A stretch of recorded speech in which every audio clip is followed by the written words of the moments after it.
গণতন্ত্র প্রক্রিয়া লড়াই হবে, মাঠে আসো, ময়দানে আসো। কে কোথাকার কে বলছে এসব আইএসএফ কে? সায়নী জানে আইএসএফ কি জিনিস?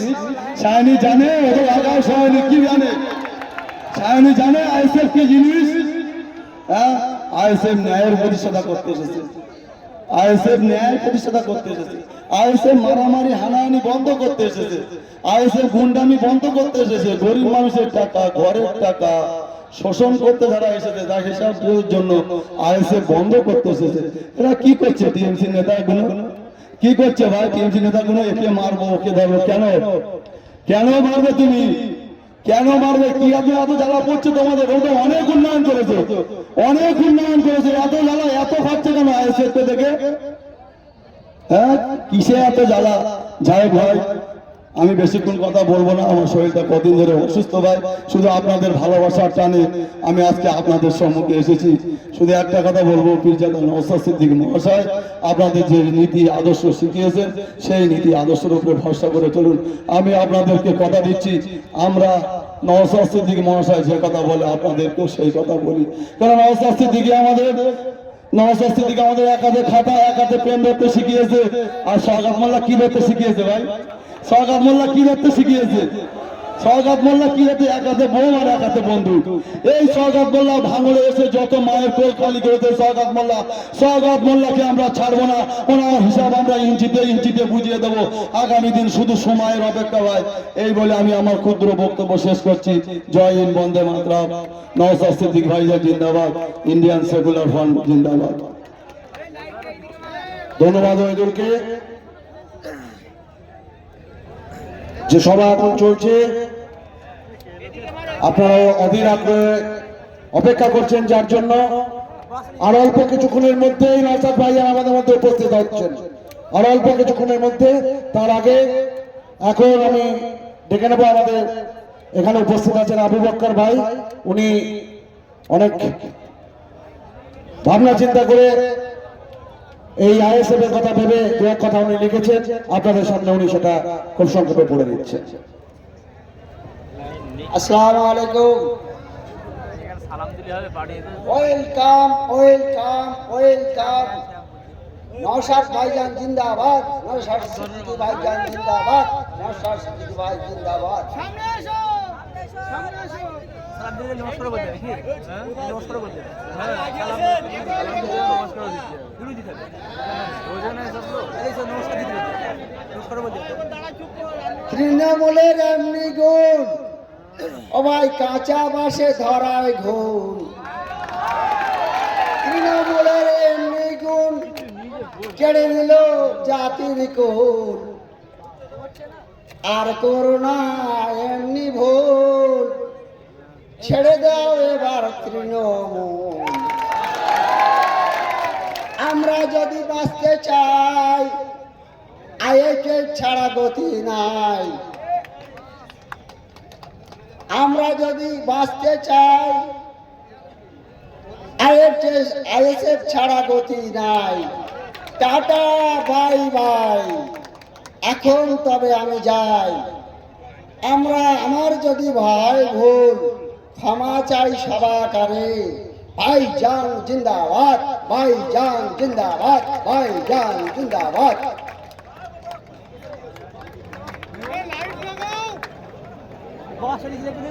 ধন্যবাদ। এখন আপনাদের সামনে খুব সংক্ষেপে আপনাদের আরেক প্রিয় নেতা কারিমুল ভাইকে আমি বলবো দু এক কথা আপনাদের সামনে বলার জন্য।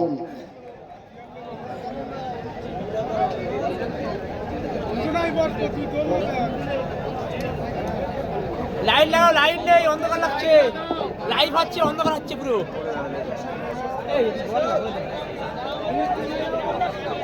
লাইট দিচ্ছে না কেন? লাইট লাগাও, লাইট হচ্ছে, লাইট অন্ধকার। সামনে যেতে হবে, কেন সামনে যাবে? লাইট লাগাও। যদি গুলি করে দেয়? লাইট দাও, লাইট। ভয় ভয় আমার ভয় পায়। 13 বছর কারোর ক্ষমতা হয়নি যে এই জায়গায় একটা ঝান্ডা পুঁতে দেখাবে, সেই জায়গায় আমি আছি।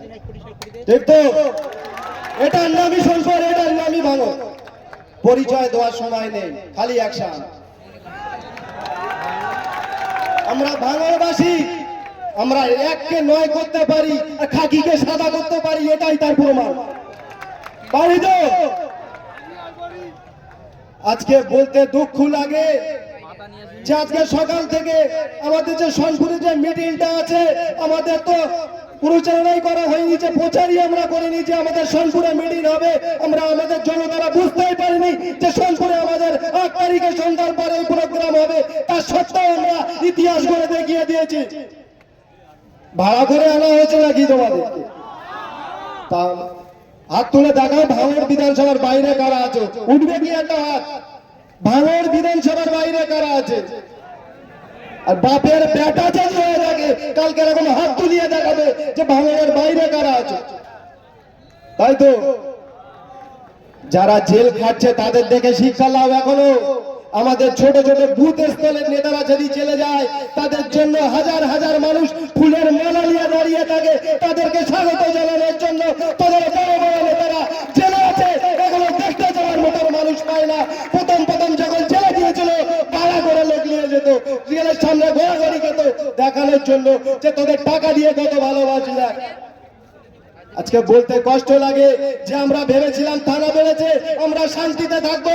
আজকে যখন মিছিলে আসার জন্য, মিটিংয়ে আসার জন্য বাংলা থেকে একটা র্যালি ছাড়া হয়েছিল, সেই গাড়িতে ছোট্ট ছোট্ট বাচ্চারা ছিল, এই টিএমসির হারমাত বাহিনীরা সেই গাড়িতে অ্যাটাক করে, সেই বাচ্চাদের উপরে অ্যাটাক করে। এরা কোন লেভেলের শয়তান? আমাদের নেতার নাম নওশাদ সিদ্দিকী। একটা কথা তোমরা কান খুলে জেনে রাখো যে তোমরা ইঞ্জিনি রিপোর্টটা করেছো, আমাদের মাথা ফেটে গিয়েছে, আমাদের কান ফেটে গিয়েছে। নওশাদ সিদ্দিকীর হাতে 5 টাকার পেন আছে, খালি আসতে যা সময় থানায় গিয়ে কলমের খোঁচা দিয়ে দেখবো আমরা তোমাদের কতটা ইনজুরি হয়েছে। তোমরা 13 বছরে এত উন্নতি করেছো, দেওয়ালে লেখা টোটাল পশ্চিম বাংলায় দেওয়ালে দেখবে খালি ভান্ডার রেখে রেখেছে। ভান্ডার তো এত উন্নয়ন করেছে, খালি দেওয়ালে দেওয়ালে ভান্ডার রেখেছে, আর কিছু আঁকার ক্ষমতা ওদের হয়নি। 13 বছর ধরে শিক্ষা চুরি করেছে। এদের এই শিক্ষা চোর আজকে কম বেশি 26,000-এর বেশি। যখন শিক্ষকরা বাতিল হয়েছে তার জন্য এদের চিন্তার ঘুম হারাম হয়ে গিয়েছে। কিন্তু এটা চিন্তা করলে হবে না ভাই। যোগ্য প্রার্থীরা যখন তারা ধর্ণা দিয়ে ধর্মতলার বুকে রোদ বৃষ্টি উপেক্ষা করে তারা দিনের পর ধর্ণা দিচ্ছিল, তাদের ডাক আল্লাহ শুনেছে। আর আজকে তোমাকে কষ্ট হচ্ছে না? এখনো 65,000 প্রাথমিক বিদ্যালয়ে বাদ যাবে। খালি সাবধানে থাকুন আপনারা। এদের এই যে কাণ্ড দেখে একটাই গল্প মনে পড়ে যে গ্রামের সবাই দৌড়াদৌড়ি করছে, একটা ভাবিও দৌড়ে দৌড়ে যাচ্ছে। তখন একজন দাঁড় করিয়ে জিজ্ঞাসা করছে, এ ভাবি তুমি দৌড়াচ্ছ কেন? ভাবি বলেছে হাজাম ঢুকেছে, গড়ে চালাচ্ছে। তাই তো হাজাম ঢুকেছে, গড়ে চালাচ্ছে। সেরকম যখন তোমরা শিক্ষা নিয়ে তোমরা যোগ্যতা না অর্জন করে তোমরা প্রাইমারি স্কুলে, আবার স্কুলে, হাই স্কুলে চাকরি করতে যেতে, আমার ওইসব ভাইয়েরা, মায়েরা, বোনেরা তাদেরও কষ্টের বুক ফাটতো যে আমরা যোগ্য প্রার্থী হয়ে আমরা আজকে স্কুলে যেতে পারছি না। তাদের সেই কষ্ট তোমাদের দিদি বলতো যে চা বিক্রি করো, চপ বিক্রি করো, মশলা মুড়ি বিক্রি করো। গিয়ে যোগ্য শিক্ষা প্রার্থী তারা যোগ্য শিক্ষা অর্জন করে তাদেরকে চা বিক্রি করার নিদান দেয়। এই হলো সরকার। তুমি এত উন্নয়ন করেছো 13 বছর, তোমার ভোট আসলে হেলিকপ্টার থেকে পড়ে যাও, কেন ঘরে ধাক্কা দিয়ে পড়ে যাও, গাড়ি ধাক্কা দিয়ে পড়ে যাও, মানুষের ইমোশন নিয়ে খেলা করে তুমি কেন ভোট নেবে? তোমার যদি দম থাকে মানুষের উন্নয়ন দেখিয়ে ভোট নাও। ইমোশনাল করে না। ভোটের আগে দেখবে ধাক্কা মেরেছে কিংবা হেলিকপ্টার থেকে পড়ে যাচ্ছে, যেই ভোট শেষ হয়ে যাবে দেখবে এই নেত্রী প্যারিসে গিয়ে আবার সকালবেলা এরকম জগিং করে না? যার পা ভেঙে যায় ভোটের পরে গিয়ে সে কিভাবে প্যারিসে জগিং করতে পারে? সম্পূর্ণ মানুষকে বোকা বানানো হচ্ছে। তাই বলবো ঘুমনের আর সময় নেই, জেগে যাও। যদি এই শয়তানদেরকে তাড়ানো এই সুযোগ আর তোমরা পাবে না। যদি আবারও সেই ভুল করো, আবার 5 বছরে আমাদের ভুগতে হবে, আমাদের সন্তানদের ভুগতে হবে, আমাদের মায়েদের ভোগ করতে হবে, আমাদের ছেলেদের ভোগ করতে হবে। জোটবদ্ধ হতে হবে, ঐক্যবদ্ধ হতে হবে, এই শয়তানদের তাড়াতে হবে। পারবো তো? চাই যত জেল খাটতে আমরা প্রস্তুত আছি, যত মার খেতে প্রস্তুত আছি। তবে একটা কথা শুনে রাখো, যদি 72 দিন জেল খেটে থাকি, আমার উসমান ভাই যদি 135 দিন জেল খেটে থাকে, তোমাদের 135 মাস ঘরের বাইরে রেখে দেবো। আজকে জবান দিয়ে গেলাম। তাই তো 135 মাস তোমাদের ঘরের বাইরে রেখে দেবো, তবে তাড়া দিয়ে না, মার দিয়ে না। যেসব কেসগুলো ফলস কেস দিয়ে আমরা জেল খেটেছি, সেই সব জেলের ক্রস কেসে আসলে হয় কাল তোমাদের ঘরের বাইরে রেখে দেবোই দেবো। কেন? তোমরা তো চোর, তোমরা তো পুলিশ থেকে পালাও। পালায় না, জানলা ভেঙে পালায় না, পুকুরে ঝাঁপ দেয় না, ফোন ফেলে দেয় না, বুকের পাটা থাকে নওশাদ সিদ্দিকীর মতো কম্বল নিয়ে ঢোকাতে নয়। তাই তো চোর না হয় পালাচ্ছ কেন? বুকের পাটা থাকে, থানায় ঢুকে থাকা। নওশাদ সিদ্দিকী শীতের সময় কম্বল নিয়ে ঘোরে, গরমের সময় বিচল নিয়ে ঘোরে, মশারি নিয়ে ঘোরে। তোমাদের মতো চোর না। আজ একটা মানুষ তার রাজিত্ব ছেড়ে দিয়ে, তার সোনার চামচ মুখে দিয়ে যিনি জন্ম নিয়েছে, সেই সব কথা চিন্তা করে আমাদের সাধারণ মানুষের ঘুম হারাম করে দিয়েছে। সেই কথা চিন্তা করে আজ নওশাদ সিদ্দিকী ভাইজান দিনের পর দিন পশ্চিম বাংলার অলিতে গলিতে ছুটে চলেছে। কি প্রয়োজন ছিল তার? বিজেপির থেকে পয়সা নিয়েছে আমার ভাইজান। বলতে একটু লজ্জা করে না তোদের? আমার ভাইজান যদি এখানে দাঁড়িয়ে চাঁদা কালেকশন করে, আশা করে বলতে পারি কয়েক লাখ টাকা চাঁদা কালেকশন করে দেবে। পারবে তো? ক্ষমতা থাকে একদিন এরকম মিটিং করে, দম থাকে তো কারুর পকেট থেকে 10টা টাকা বার করে দেখাস, তখন বলবো তুই বাপের বেটা। যার বাপের প্রতি কনফিডেন্স না থাকে সেই লোককে বলে বাপের বেটা। ঠিক তো? আজকে কোন দুঃখে এত কষ্ট বার হয় না? আমরা যাই অত্যাচারিত হয়েছি, আমাদের বুথ লেভেলের মানুষ যা অত্যাচার হয়েছে, তাদের কষ্টে, তাদের কান্না দেখে আজ দুঃখটা বেড়ে যায়। তাই চিন্তা করার কোনো কারণ নেই। নওশাদ সিদ্দিকী ভাইজান যেসব নেতা তৈরি করেছে, মেম্বার তৈরি করেছে, তোমাদের সাথ ছেড়ে যাওয়ার জন্য না। তোমাদের যতক্ষণ সময় আছে, তাদের শরীরে যত রক্ত আছে, তোমাদের পিছনেই দাঁড়িয়ে থাকবে। আজকে তো ভাড়া করে এই রাতের বেলা তোমাদেরকে আনা হয়নি। আজকে কতটা মানুষ আছে। নওশাদ সিদ্দিকী ভাইজান যখন আসবে তখনই আপনারা বুঝতে পারবেন। আমরা গ্রাউন্ড লেভেলের নেতা বলে আপনারা মনে করছেন যদি আমরা করতে পারি। নওশাদ সিদ্দিকী যখন আসবে তখন তোমাদেরকে পিকচার দেখানো হবে। যখন ফ্ল্যাশ লাইট, সবাই আশা করবো ফ্ল্যাশ লাইট জ্বালিয়ে প্রমাণ করে দেবে যে ভাঙড় সোনপুরে কতটা মানুষ আমরা এখানে উপস্থিত হয়েছি। মিটিংয়ের শেষে খাওয়া দাওয়া হবে নাকি ভাই? এখানে জানো তো আগে একটা ইফতারের প্রোগ্রাম হয়েছিল, আশা বুঝি পাখিরাও কি বোঝে, হারাম তারা পাখি এখানে পড়ে পচেছে, একটা পাখি কুকুর পর্যন্ত মুখ দেয়। এই বাজারে হয়েছিল প্রোগ্রাম। তাই এখনো বলছি, মায়েদের বলছি যে ভয় পেলে হবে না, যাক না। ওদের গুলিতে যদি আমার জাহান লেখা থাকে, কারোর বাপের ক্ষমতা নেই আমার বাঁচিয়ে রাখার। ওদের গুলিতে যদি আমার জাহান না লেখা থাকে, ওদের বাপের ক্ষমতা নেই আমার জাহান নেওয়ার। সবাই বলছে না যে একজন জেলে গেলে পুরো নীল হয়ে যাবে।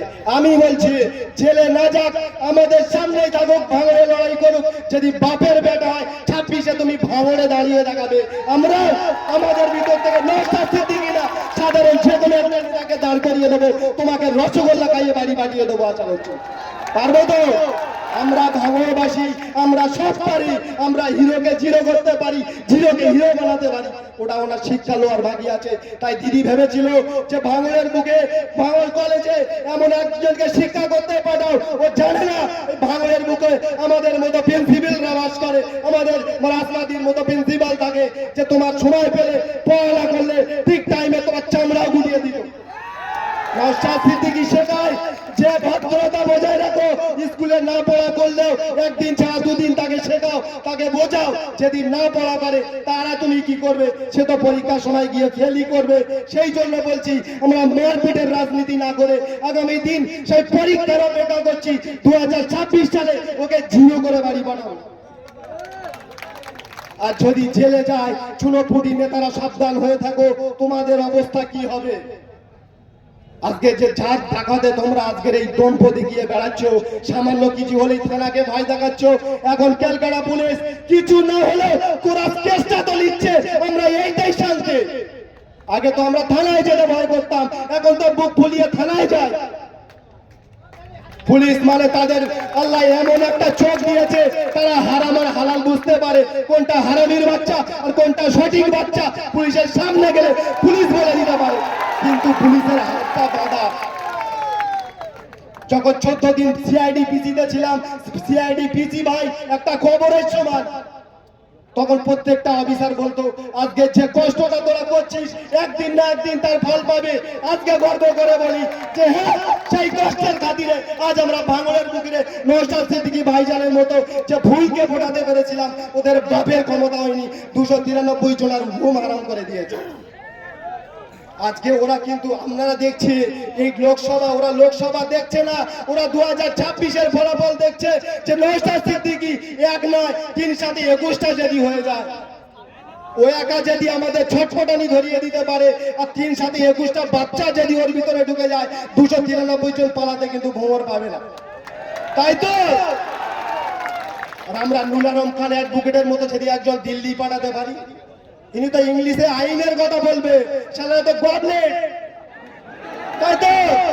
একটা অ্যাডভোকেট তো ইংলিশে কথা বলে, আমার অ্যাডভোকেট এখনই দাঁড়িয়ে ইংলিশে কথা বলছিল, ওদের তো গভর্নমেন্ট, তারা ট্রেনের টিকিটের নাম ভুল দিলেও পড়তে পারে না, তাই তো? সেই কথা চিন্তা করে যোগ্যবান প্রার্থীকে ভোট দিন, যারা তোমাদের বাচ্চাদের কথা ভাববে, যারা তোমাদের মেয়েদের কথা ভাববে, যারা তোমাদের বউয়েদের কথা ভাববে, শান্তিতে ঘুমোতে পারবে, স্কুলে আসতে পারবে, রাতের বেলা তারা শান্তিতে ঘরে যেতে পারবে, সেই চিন্তা ভাবনা করে সঠিক মানুষকে চিহ্নিত করে খাম চিহ্নে ভোট দিন। আগামী 5 বছর যাতে আমরা শান্তির সাথে ভাঙড়ের মানুষ, টোটাল যাদবপুরের মানুষ ঘুমোতে পারি, সেই চিন্তা ভাবনা মাথায় নিয়ে এই ঝাঁটা মেরে এদেরকে বিদায় করার দায়িত্ব আমাদের। পারবো তো? এসো, ভোটের দিন তোমাদের সাথে দেখা হবে। যতই আমি বলেছিলাম না যে আমরা এখন শান্ত আছি, ওদেরকে প্র্যাকটিস করতে দিয়েছি, প্র্যাকটিসই অনেক ইনজুরি হয়ে পালিয়েছে, তাই তো? আজ থেকেই তো খেলা শুরু হলো, এতদিন তো আমরা ঘুমিয়েছিলাম, তোমাদেরকে প্র্যাকটিস করতে দিয়েছিলাম, ক্ষমতা হয়নি, এই ময়দানে একটা মিটিং করে দেখাবে, ওইখানে রাস্তার উপরে স্টেজ করতে হয়েছিল তোমাদের, করেছিল না? করি। আজ রাস্তার উপরে যখন স্টেজ হয়, কতটা দোকানদারের ক্ষতি হয়, কতটা মা বা মানুষের ক্ষতি হয় তোমরা জানো না। মানুষকে কোন লেভেলের গাল দেয় তোমাদেরকে, সন্ধ্যেবেলা বাড়ি গিয়ে সেই লেভেলের গান ঝেলি একবার শোনো, কিস্তিটা শোনো, তোমাদের ঘুম আরাম হয়ে যাবে নাকি? মানুষ সারাদিন চাষিবাসী, চাষিজীবী, শ্রমজীবী এলাকা মানুষ চায় যে আমরা সন্ধ্যের সময় সারাদিন মাঠে খাটাখাটনি করে সন্ধ্যের সময় বাজারে গিয়ে দুটো বাজার করে রাতের বেলা রান্না করে শান্তিতে গিয়ে খাবো, কিন্তু তোমাদের জন্য এই রাস্তায় র্যালি করার জন্য, রাস্তায় মিটিং করার জন্য তাদের 8টা থেকে 9টার পরে ঘরে যেতে হয়, তাদের বাচ্চারা, অনেক বাচ্চা আছে না খাওয়া মানে ঘুমিয়ে যায়। সেটা কি তোমরা একবার চিন্তা ভাবনা করো? তোমরা উন্নয়নের কথা বলছো না, তোমরা লক্ষ্মীর ভান্ডার দিয়েছি, একবারও বলে 100 দিনের কাজ বলে? সত্যি কথা বলে কেন? ওটা তো কেন্দ্র সরকার দেয়। এরা এমন লেভেলে চুরি করেছে সেটার হিসেব দিতে পারছে না, এখন খালি বলছে কেন্দ্র সরকার টাকা দিচ্ছে না। আরে চোর চুরির আগে হিসাবটা তো শিখে নেবে, তারপর তোরা টাকা দেবে। আবার দেবে কি করে? হয় পঞ্চায়েতের মেম্বারের বা সব 100 দিনের কাজের লিস্টে ওদের নাম, আর গরিব মানুষদের সব বাঁ খাতা, তাই তো? আন্দোলন করবে কারা, রাস্তায় হাঁটবে কারা? এই গরিব মানুষেরা। এদেরকে যদি সঠিক 100 দিনের কাজে টাকা দিয়ে থাকতে, তোমাদের কাঁধে কাঁধ দিয়ে এরা ভাঙড়ে না তোমাদের সাথে দিল্লি গিয়ে আন্দোলন করতো। এরা যদি নিজের নিজের গাঁটির টাকা খরচা করে সোনপুর মিটিংয়ে আসতে পারে, নিজের গাঁটির টাকা খরচা করে তোমাদের সাথে দিল্লি গিয়ে আন্দোলন করতো। তোমরা তো গরিবের হক দেবে না। 100 দিনের কাজের টাকায় ওনার মা বাবের নাম, জব কার্ডে ওনার মা বাবেদের নাম, যদি কোনোদিন সব ভাতায় ওনাদের নাম, যদি কোনোদিন বেশ্যা ভাতা চালু হয়, কথাটা খারাপ নিলে হবে না নাকি? মা বোনেদের কথা চিন্তা করে বলছি, যদি কোনোদিন বেশ্যা ভাতা চালু হয় তখন কি করবেন আপনারা? শুধরে যান, দিদি হয়তো কোনোদিন এই ভাতাটাও চালু করে দেবে, সেই জন্য শুধরে যান, যার যা ভাতা প্রাপ্য সঠিক ভাতা সঠিক মানুষকে দেন।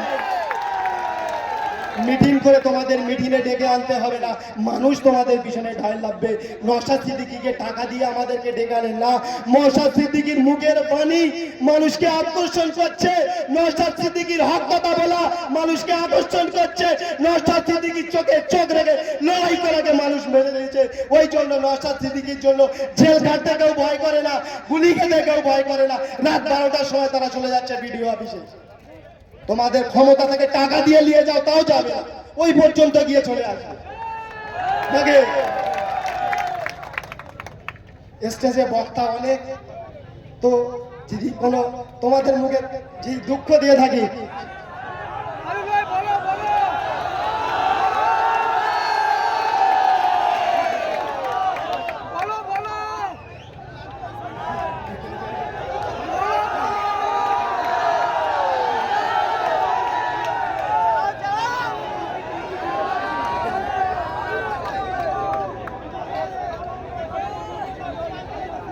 1 থেকে 1.5 মিনিট খালি জেলের ঘটনা বলবে, শুনবে কি? সবাই গর্ব করবে যে আমরা জেলে যাব কালকে, শুনবে? হ্যাঁ? হ্যাঁ। মানুষ যখন প্রথম দিন জেলে গিয়েছিলাম তো সর্বপ্রথম সব জিনিসে প্রথমে একটু ভয় লাগে, লাগে না? যেদিন প্রথমে জেলে যাই না, সব চেকিং টেকিং করছে, আমাদেরও ভয় লাগছে, করোনা টেস্ট করছে, ভয় লাগছে।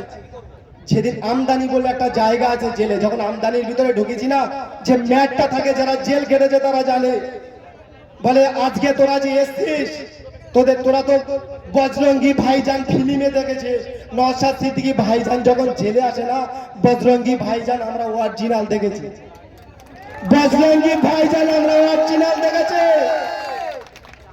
তখনই বলে হচ্ছে যে কার জন্য আমরা জেল কেটেছি, কাদের জন্য জেলে এসেছি। নওশাদ সিদ্দিকী যদি 42 দিন জেল কাটে, আশা করছি আমার 43 দিন জেল কাটা কে বন্ধু ভাই বলিনি যে আমার যেন 43, আমাদের যেন 43 দিন জেল কাটায়। তো 43 দিন তো আমাকে পিসি কাটিয়ে নিয়েছে পশ্চিম বাংলার বুকে, 43 দিন কেউ পিসি কাটিয়ে নিয়ে, এটা হলো রেকর্ড। যারা আইন সম্বন্ধে জানে, আমি গর্ব করে বলতে পারি 43 দিন কেউ পিসি কাটিয়ে। তো সেদিনই গর্ব করেছিলাম যে এই শরীরে যতটা রক্ত থাকবে, যতটা আমার শক্তি থাকবে, মাথায় হ্যাট আমার কেউ করাতে পারবে না। আমাদের প্রত্যেকটা নেতার কেউ মাথায় হ্যাট করাতে পারবে না। কেন? এরা নিজের জাতীয় পয়সা খরচা করে রাজনীতি করে, নিজের পকেটের টাকা খরচা করে, সারাদিনের মেহনত ব্যবসার টাকা খরচা করে রাজনীতি করা, তার একটা পাওয়ার আলাদা, তার একটা তাকাত আলাদা, তাদের বুকে জজবা আলাদা। পারবে না, তোমরা পারবে না। চ্যালেঞ্জ থাকলে পুলিশকে ঢাল না করে তোমরা রাজনীতির ময়দানে এসো, তোমাদেরকে দাঁড়িয়ে জিরো করে দেবো। কি আশ্চর্য ব্যাপার, ওরা মাথা ভাঙতে পারছে না, পুলিশ দিয়ে মাথা ভাঙাচ্ছে। বাস্তবে বলছি, পুলিশকে দিয়ে রাতের বেলা মা ভাঙা। সাধারণ মানুষ ভয় পাবে না, পাবে না। আমাদেরকে বলতে পারতেন, আমাদের ছেলেদের থেকে যদি কোনো ভুল হয়ে যায় আমরাই মাথাটা খুলে নিতাম। পুলিশ দিয়ে মাথা ভাঙাচ্ছে, কি আশ্চর্য। এরা কি আর বলবো এদের। আমাদের আমরা হানাহানি চাই না, আমরা সন্ত্রাস চাই না, আমরা শান্তি চাই। এই মাঠে 2727 জন রক্ত দিয়েছিল, ও তো টেলার ছিল, আরো 2000 মা বোনেরা রক্ত দেওয়ার জন্য দাঁড়িয়েছিল, তার তো প্যাকেট ছিল না, সে রক্ত লোয়ার মতো প্যাকেট ছিল না। নওশাদ সিদ্দিকী যদি বলে 250 গ্রাম কেন, 500 রক্ত ব্লাড শিরা কেটে মানুষ রক্ত দেবে, তুই আমাদেরকে মরার ভয় দেখাচ্ছিস, মরার ভয় দেখাবি না। ক্ষমতাটাকে মানুষের মন জয় করে রাজনীতি করো, এসো দেখা যাবে মানুষের মন জয় করে রাজনীতি করা কত মজা। আইএসএফ এর ছেলেরা, আইএসএফ এর নেতারাই একমাত্র জানে। কেন এরা রাতের বেলাও মানুষের দুঃখের জন্য নিজের পয়সা দিয়ে মানুষকে হসপিটালে পাঠায়। আপনারা উন্নয়নের কথা বলছেন না, দিদি কি উন্নয়ন করেছে, উন্নয়নের কথা বলছে না। যদি তোমাদের ছেলেগুলো, বাচ্চাগুলো নার্সিংহোমে কেন প্রসাব করাচ্ছ, জিরেনগাছা হসপিটালে একবার প্রসাব করে দেখাও না। শুনেছেন কোন নেতার বাড়ির মা বোনেরা জিরেনগাছায় প্রসাব হয়েছে, বাচ্চা হয়েছে? কেন চুপ করে আছেন? আমরা কবে কই পেঁচাবেন আপনারা যে তোমাদেরও ঘরের মা বোনেদের জিরেনগাছা হসপিটালে ভর্তি করতে হবে, জিরেনগাছায় তোমাদেরকে ডেলিভারি করাতে হবে? পারবেন না বলতে? আরে নার্সিংহোম তো ওরাও খুলছে, প্রাইভেট স্কুলরাও ওরাও খুলছে, আর আমরা কতটা মূর্খ, তাদের নার্সিংহোমে ভর্তি করছি, তাদের প্রাইভেট স্কুলে পড়ছি।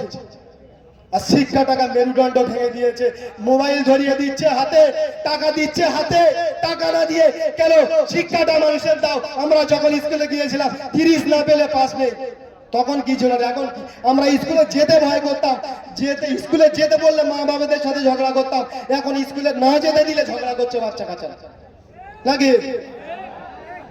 তাহলে শিক্ষাটা কোন লেভেলে এনে এরা পৌঁছেছে চিন্তা করে দেখো। সেই সব কথা মাথায় থেকে ঝেড়ে ফেলে এদের এই দুর্নীতির কথা চিন্তা করে এদের ভাঙর থেকে নয়, এদের পশ্চিম বাংলা থেকে দাঁড়াতে হবে। একমাত্র এই নওশাদ সিদ্দিকী ছাড়া দ্বিতীয় কারো বাপের ক্ষমতা নেই। নওশাদ সিদ্দিকী একা পারবে না। নওশাদ সিদ্দিকীর সাথে আমাদের লাখো লাখো কোটি কোটি নওশাদ সিদ্দিকী তৈরি হতে হবে, তারপর এদের পশ্চিম বাংলা থেকে তাড়ানোর সুবিধা হবে। পারবো তো? সেই চিন্তা ভাবনা করে অঙ্গীকারবদ্ধ হয়ে আজকে আমরা বাড়ি ফিরবো। নওশাদ সিদ্দিকী ভাইজানের বক্তব্য শুনে বাড়ি ফিরবো, তারপর দেখা হবে তোমাদের সাথে 1 তারিখে, 4 তারিখের রেজাল্টের পরে আর একবার দেখা হবে তোমাদের সাথে। খালি তোমরা ঘরে থেকো, এই বলে আমার সংক্ষিপ্ত বক্তব্য এখানে ইতি করলাম।